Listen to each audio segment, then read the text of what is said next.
Quando eu decidi vir para Oeiras há muito tempo atrás, seria basicamente para a gente fotografar e filmar a Festa do Divino. Mas só porque naquele período tinha passado, né? Então a gente ia vir com o projeto Sala 50 para que a gente pudesse até então fazer essa manobra de mapeamento. Mas o motivo de querer vir para a Festa do Divino naquele período era pela forma com que estava acontecendo todo aquele processo histórico enquanto Festa do Divino, enquanto empoderamento de uma família negra e que foi tirado da burguesia, da elite da cidade para que a gente pudesse reconstruir uma história. Aí, com o passar do tempo, eu conversei com o historiador Júnior Viana, que nesse processo a gente foi articulando, até que cheguei agora na Semana Santa de Oeiras e passei aqui 6 dias em Oeiras, mapeando e construindo todo o processo midiático do projeto Sala 50. No que consiste o projeto Sala 50? Sala 50 é um projeto de mapeamento de 50 cidades ou 50 cidades do estado do Piauí, que a gente vai catalogar através de fotografia, através de vídeo, histórias comuns de pessoas comuns, sem uma força e com uma força histórica sobre a vida das pessoas. A ideia é a gente ter o máximo de material possível para que a gente possa divulgar numa rede social ou então no canal no YouTube para que os futuros pesquisadores tenham acesso. Sala porque em todas as casas do interior do estado do Piauí é um dos locais mais receptivos, é onde a gente é recebido. E o 50 é exatamente por conta dessa simbologia numérica de que a gente vai catalogar 50 cidades do estado do Piauí. Esse projeto, ele é agregado a alguma instituição de ensino? O Sala 50 é um dos únicos projetos no Brasil que são projetos independentes, feitos por pessoas independentes e estudantes extremamente sem grana. Mas a gente tem muita vontade e a gente tem coragem, que é o que mais importa. A gente entende que o que a gente quer construir pode sim dar um lucro, dar uma rentabilidade para a gente enquanto fotógrafo, enquanto estudante, enquanto historiador comunicacional, mas que nesse momento, a priori, a única instituição que nos agrega enquanto estudante, enquanto colaboradores culturais de uma cidade, são os próprios nativos. Como tem sido a atuação desses nativos, como você mesmo disse, para a execução dessa parte do projeto aqui em Oeiras? Aqui em Oeiras, a princípio a gente entrou em contato com o historiador Júnior Viana, que foi extremamente solícito e disponível, né? Ele se predispôs a estar guiando a gente pela cidade, a hospedar a gente em sua própria casa, alimentação e tal. Mas a gente sempre encontra dificuldades no projeto. A dificuldade não parte dos nativos, parte das instituições que instruem. Porque a gente sente a falta de projetos como esse dentro do Brasil, de tentar dialogar estudante com estudante, de estudante para professor, e aí a gente mantém uma rede de contato e informações que vai ajudar não só a gente, mas ao Brasil.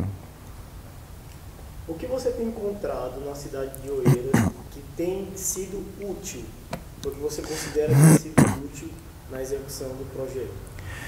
Pois é. A disponibilidade das pessoas é grande, mas as pessoas não têm um contato midiático tão grande com essa parte comunicacional, né, da câmera e tal. Tem alguns setores da sociedade oeirense que eles têm já essa prática de fazer entrevista, de fazer diversas outras coisas. Mas uma das coisas mais importantes que a gente tem encontrado é a disponibilidade das pessoas de informar. As pessoas aqui sabem muito, elas construíram essa identidade histórica.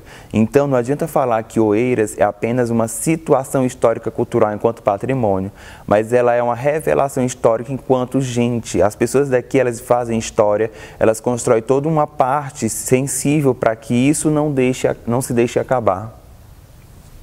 Saindo dessa perspectiva do projeto, quais são as suas impressões subjetivas a respeito da cidade?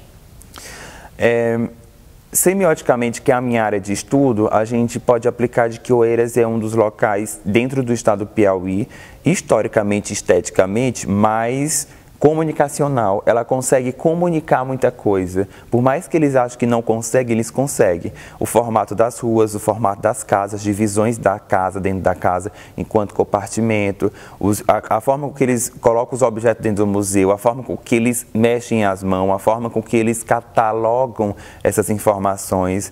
Esse processo subjetivo e imagético foi, para mim, super importante enquanto design, porque aqui eu consegui perceber o que eu não consegui perceber nas outras cidades que eu já passei, como São Raimundo Nonato, como Esperantina. Esses locais têm sua identidade própria, mas como eu disse, Oeiras, além de uma identidade histórica cultural de patrimônio, ela tem uma identidade histórica cultural de gente.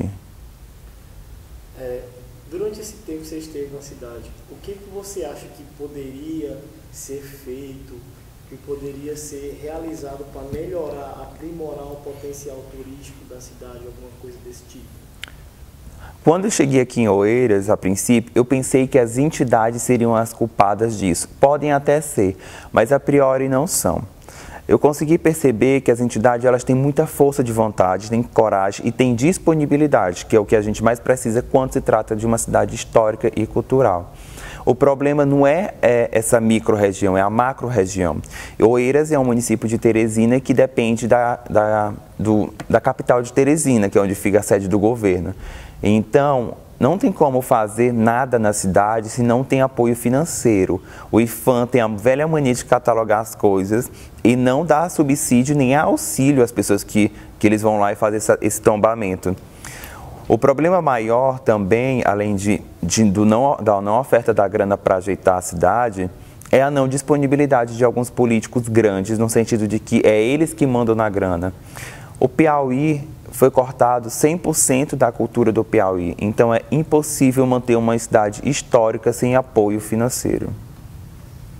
Você acredita que a influência política local tem a ver com esse retrocesso, com esse entrave no que diz respeito ao desenvolvimento do potencial turístico? Pois é, eu acredito que não importa o partido político que você faça parte ou então uma família A ou B. O que importa é a força de vontade de uma nova gestão. Se a gestão entra e tem uma vontade, uma coragem de modificar, ela vai conseguir, mesmo a tronco e barrancos. Eu acredito que essa diferenciação de preconceito de cor, de raça, de participação de família, sim, isso prejudica as pessoas e faz com que elas se tornem pequenas e se isolem dos grandes centros das cidades, que a gente vê não só aqui, mas em diversos outros lugares. Mas enquanto modificação de patrimônio e participação de gente, a nova gestão está com muita coragem de fazer. É como eu citei ontem, o que falta não é coragem, o que falta é disponibilidade dos corajosos.